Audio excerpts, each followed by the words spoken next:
Chapter number 10, अभिनय की तैयारी, स्टेप नंबर 7। आपने हमेशा सुना होगा, कई लोग कहते हैं कि भाई किरदार में ढल जाओ, कैरेक्टर में डूब जाओ, उसको अपना लो।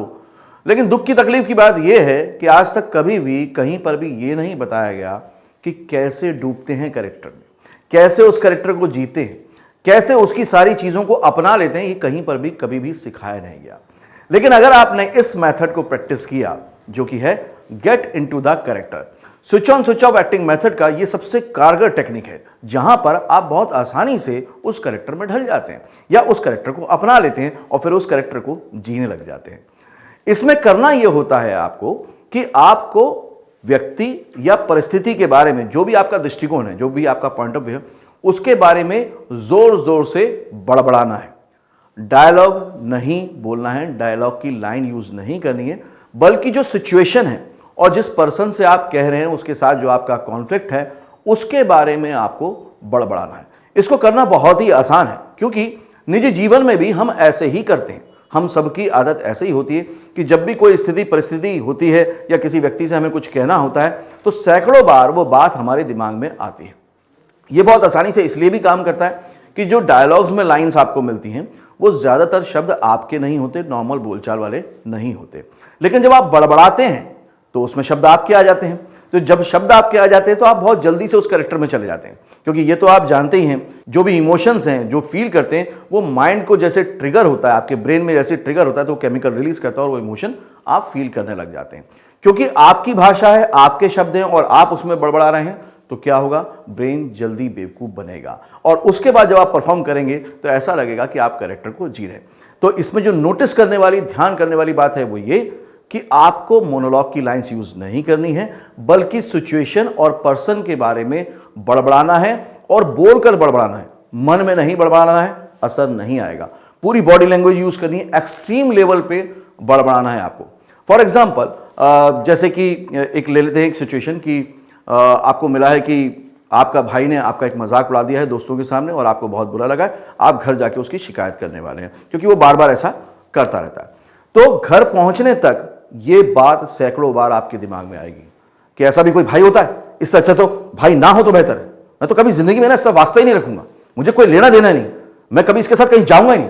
और घर वालों को भी देखो, उसी को सपोर्ट करते हैं। अब मैं सिचुएशन के बारे में बड़बड़ा रहा हूं, तो अपने आप जब मैं डायलॉग्स बोलूंगा तब तक मैं उस इमोशंस के फील में जा चुका हूं।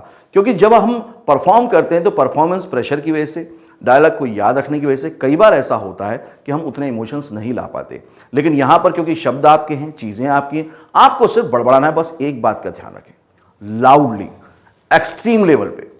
आप नॉर्मली जब भी किसी पे कोई गुस्सा हो या किसी से आप प्यार से कुछ कहना चाहते हो, कई बार बाथरूम में, अकेले में, अपने रूम में, कितने एक्सट्रीम लेवल पे जाते हैं, जबकि हालांकि आप एक्चुअली जब जाके उससे कहते हैं व्यक्ति से बात, तो उस लेवल पे नहीं होती, उससे बहुत डाउन लेवल होता है। लेकिन आप जब अकेले में होते हैं, आप खुद के साथ होते हैं, तो एक्सट्रीम लेवल पे बड़बड़ाते हैं।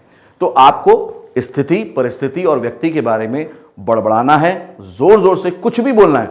अब इसमें यह कंफ्यूज मत होइएगा कि क्या बोलूं, कुछ भी बोलिए। नहीं समझ में आ रहा है, वही लाइन रिपीट करते रहिए। जैसे मैंने अभी भाई का एग्जाम्पल दिया आपको, समझता क्या अपने आप को, अरे बड़ा हुआ तो क्या हुआ, ऐसे किसी के सामने भी इंसल्ट कर देगा क्या, ऐसा कहां से होता है। कितनी बार मैंने पहले भी बोला है, अरे मम्मी को भी बोला कि प्लीज इसको समझाओ, कोई समझाता ही नहीं है। जब उसने देखा कि मैं दोस्तों के सामने मेरा मजाक उड़ा देता है, अब तो ना उससे बच के घूमना पड़ेगा। कुछ भी बोल सकते हैं, इसमें कोई भी रुकावट नहीं है। अपने माइंड में जो वर्ड्स आ रहे हैं निकालते जाइए, निकालते जाइए। ऐसा नहीं कि सिर्फ गुस्से के लिए। अगर मान लीजिए आप किसी को प्रपोज करने वाले हैं, प्यार की बात करने वाले हैं, तो भी सैकड़ों बार आप उसकी रिहर्सल करते हैं, प्रैक्टिस करते हैं, वो बार बार आप दोहराते हैं। शुरुआत में हो सकता है कि आपको बहुत सारे सेंटेंस ना मिले, वर्ड्स ना मिले, लेकिन लगातार प्रैक्टिस करने से आप कर सकते हैं। अभी जैसे मैंने आपको प्यार का बताया, तो हम अकेले में क्या करते हैं, यार आज तो कह ही दूंगा, बस यार अब तो कहना ही पड़ेगा यार, लेकिन जाके ना नर्वस हो जाता हूं, मैं कुछ कह नहीं पाता हूं, मैं कैसे बोलूं उसको कि आई लव यू। ये सब बड़बड़ाते रहिए कुछ भी। और भी कोई सिचुएशन हो सकती है, मान लीजिए आपके एक बॉस के साथ सीन है जिसमें कि आपको उससे कुछ कहना है, प्रेजेंटेशन देना है, और आप डरे हुए हैं क्योंकि प्रेजेंटेशन रेडी नहीं है, तो बड़बड़ा सकते हैं, यार बॉस भी कैसा है यार, इतनी जल्दी कोई प्रेजेंटेशन बनता है क्या, लेकिन जाके कुछ तो बोलना पड़ेगा, कुछ तो बहाना बनाना पड़ेगा, क्या करूं क्या करूं। बस कुछ भी बोलते जाइए। हर तरह की सिचुएशन में, हर तरह की जो डायलॉग्स हैं, जो कम्युनिकेशन है, उसमें हम नॉर्मल लाइफ में भी करते हैं। ये निजी जीवन में तो हम इतना यूज़ करते हैं कि अगर मान लीजिए हमको शाम को कहीं जाना है तो उसके बारे में भी दिमाग में बार बार बातें आती रहती हैं। तो जैसा मैंने हमेशा कहा है कि switch on switch off acting method में सारी टेक्निक जो है वो ह्यूमन बिहेवियर, ह्यूमन साइंस पर ही आधारित है। तो इसको करना बहुत मुश्किल नहीं है, बस पूरे बिलीव के साथ करना है। तो एक दो सिचुएशन में आपको प्रैक्टिस सेशन में दूंगा और उसके बाद आप इसको खुद भी प्रैक्टिस करिएगा। यह मेथड की प्रैक्टिस इतनी शानदार है कि जिन्होंने भी कभी भी एक्टिंग नहीं की है वो 2 3 4 5 बार जब इसकी प्रैक्टिस करते हैं तो एकदम से एक्टिंग में निखार आ जाता है और उनकी एक्टिंग नेक्स्ट लेवल पे पहुंच जाती है। लाइव क्लासेस में तो ये मैं देखता ही रहता हूं कि एकदम से फर्क आ जाता है। तो आप भी इसको अगर प्रैक्टिस करेंगे बहुत अच्छा होगा। दूसरा, सबसे ज्यादा ये कारगर साबित होती है जब आप ऑडिशन देने जाते हैं। हम जब नए एक्टर होते हैं तो ऑडिशन देते टाइम काफी नर्वस होते हैं, डरे हुए होते हैं। तो डायलॉग याद कर लिया जो अपने स्टेप्स बताया उससे, उसके बाद जो भी समय आपके पास बचा है ऑडिशन रूम तक जाने का, कैमरे के सामने जाने का, तब तक आप उसको बड़बड़ाते रहिए। इससे होगा ये कि आप अपने कैरेक्टर में ही इन्वॉल्व रहेंगे और आपके पास दूसरे थॉट नहीं आएंगे। तो वो भी अच्छा रहेगा कि आप फोकस होंगे अपने कैरेक्टर के ऊपर। हाँ, ये आप सोचेंगे कि भाई ऑडिशन में अगर मैं ऐसे जोर जोर से चिल्लाऊंगा, बड़बड़ाऊंगा तो सब लोग क्या सोचेंगे। कोई बात नहीं, वॉल्यूम लेवल को 0 कर दीजिए और इमोशंस को उसी फ्रीक्वेंसी में रहने दीजिए। जैसे समझता क्या आप भी उसका साथ देते हैं, ऐसा तो भाई नहीं होना चाहिए। तो वॉल्यूम को 0 कर दीजिए लेकिन इमोशंस को और एक्सप्रेशंस को पूरा आने दीजिए। और उसके बाद जैसे ही आप जाके परफॉर्म करेंगे आप देखेंगे कि आपकी परफॉर्मेंस बहुत अच्छी। इवन अगर आप शूट पे भी जा रहे हैं तो वहां तो आपके पास समय बहुत सारा होता है। तो अपने डायलॉग्स को याद करने के बाद उसी चीज को बार बार दोहराते रहिए। पर ध्यान रखिए आपको मोनोलॉग्स की जो लाइन है उनको नहीं बड़बड़ाना है। इसका एक और बेनिफिट बताता हूं आपको, आप खुश हो जाएंगे। वो ये कि अगर गलती से आप मोनोलॉग की, डायलॉग की कोई लाइन मिस भी कर गए, भूल भी गए, तो क्योंकि आपने इतना बड़बड़ाया है उसके आसपास की ही लाइन आप बोल जाएंगे और किसी को समझ में भी नहीं आएगा। तो ये बहुत तरह से आपको सपोर्ट करती है। आई होप कि इसको प्रैक्टिस करके आपको मजा भी आएगा और आप एक्टिंग में नेक्स्ट लेवल पे आगे जाएंगे। लेकिन अगेन पहले इसको अच्छे से प्रैक्टिस करें तभी नेक्स्ट चैप्टर पे जाइएगा। All the best. Hello, welcome to practice session. आज हम कर रहे हैं गेट इनटू द कैरेक्टर, जिसमें कि आपको सिचुएशन और पर्सन के बारे में बड़बड़ाना है। तो इसमें हम ले लेते हैं पेज नंबर 65 लिखा है बुक में, switch on switch off acting method book में, लेकिन ये प्रिंटिंग मिस्टेक हो गई। ये मोनोलॉग आपको मिलेगा पेज नंबर 60 पर, जहां पर एक दोस्त अपने दूसरे दोस्त से जो प्रपोज करना चाहता है जिस लड़की को, उसके बारे में बात कर रहा है। तो जोर जोर से आपको इस इमोशंस को बढ़वाना, लेकिन याद रखना है डायल की लाइन नहीं लेना है। तो अभ्यास शुरू करते हैं। अब इसमें क्या है, मिला जुला भाव है, प्यार है, रोमांस है, नर्वसनेस है, डर है, एक्साइटमेंट है, रोमांच है, ये सब मिली जुली जो भावना है उसमें बड़बड़ाना शुरू कर दीजिए पूरी तरह से खुलकर, बगैर किसी भी झिझक के, क्योंकि अगर झिझक आ गई तो गड़बड़ हो जाएगी। तो अभी मैं लाइंस इसमें मैंने दी भी हुई हैं बुक में ताकि आपको शुरुआत में हेल्प हो जाए। जैसे ओ गॉड, मुझसे कितना प्यार करता हूं, या आप फीमेल है तो करती हूं, कैसे बताऊं उसको, खुद समझ में नहीं आता, चाहता तो हूं पर कुछ कह नहीं पाता, क्या करूं। तू मेरा दोस्त है ना, तू ही कुछ बता। अरे बताना यार, क्या करूं, किससे पूछूं। अरे बोलना तो बहुत कुछ चाहता हूं यार, लेकिन जैसे ही सामने आती है ना हालत खराब हो जाती, पता नहीं कभी बोल भी पाऊंगा कि नहीं। ये भगवान, तू ही कुछ रास्ता दिखा, क्या करूं मैं। लेकिन कुछ भी हो जाए, आज तो बोल ही दूंगा कि मैं तुमसे बहुत प्यार करता हूं, आई लव यू।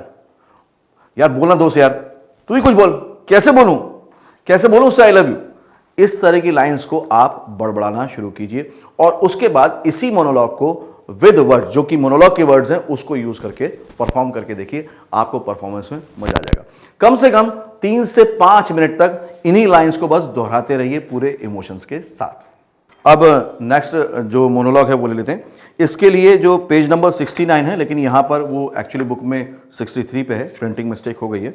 जहां पे जेलसी है अपने पार्टनर पर, उसको लग रहा है कि उसने चीट किया है, मेरे लिए सरप्राइजिंग है यार, वो वाला मोनोलॉग है।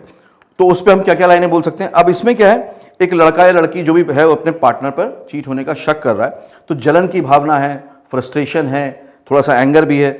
इस तरह के इमोशंस में आपको जोर जोर से बड़बड़ाना शुरू करना है। याद रखना है डायलॉग्स की लाइन यूज नहीं करनी है। अब जलन, दुख, रिश्ते के खो जाने का डर, वो तकलीफ है और जो मिली जुली एक पेन वाली भावना है उसके साथ शुरू करना है बगैर झिझक के। वो ऐसा कैसे कर सकती है, क्यों नहीं समझती कि मैं उससे कितना प्यार करता हूं। जब उसने जैसा चाहा उसे ही सच माना, कभी मौसी के घर का बहाना, कभी नेटवर्क की प्रॉब्लम, सब झूठ, एकदम झूठ। मुझे बेवकूफ समझाए क्या? सब जानता हूं। अरे अगर रिश्ता नहीं रखना तो मत रखो, क्या क्यों नहीं देते? तो पूछ के ही रहूंगा।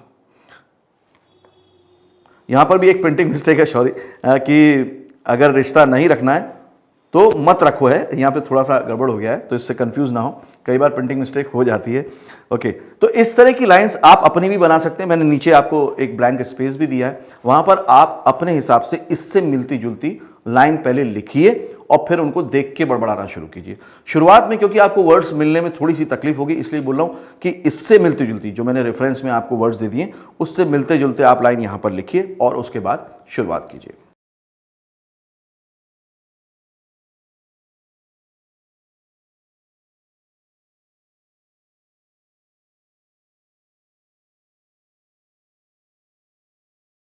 तो एक मोनोलॉग की प्रैक्टिस हो गई। अब थर्ड डायलॉग ले लेते हैं। तो यहां पर दिया है पेज 72, लेकिन एक्चुअली वो है पेज नंबर 65 पे। कॉमेडी सीन है जो कि एक कॉलेज कैंटीन में हो रहा है, उसके ऊपर।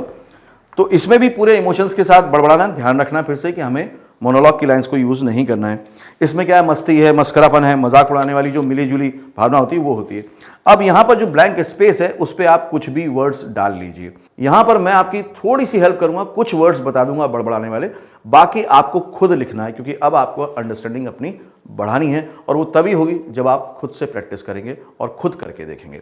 तो क्योंकि ये मस्करा है लड़का और बड़े ही स्टाइल में, यार ये ना यार हलवानी कितना बेकार आदमी है, अब इसको क्या पता, मैंने तो उसकी लड़की से सेटिंग कर ली है। आदमी उलझुल कुछ भी बोलता रहता है ना, इसके साथ पढ़ा उसके साथ पढ़ा, जब देखो जब डींगे मारता रहता है। अबे पढ़ के तू भी तो वही है जहां मैं हूं। तो इस तरह का कुछ भी मस्ती वाला कर सकते हैं।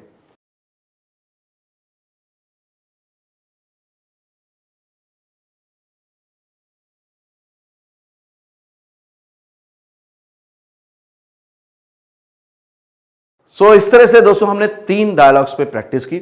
अब जो पुराने मोनोलॉग्स हैं उन पर भी आप इस तरह से प्रैक्टिस कीजिए। अभी आगे मत बढ़िएगा प्लीज।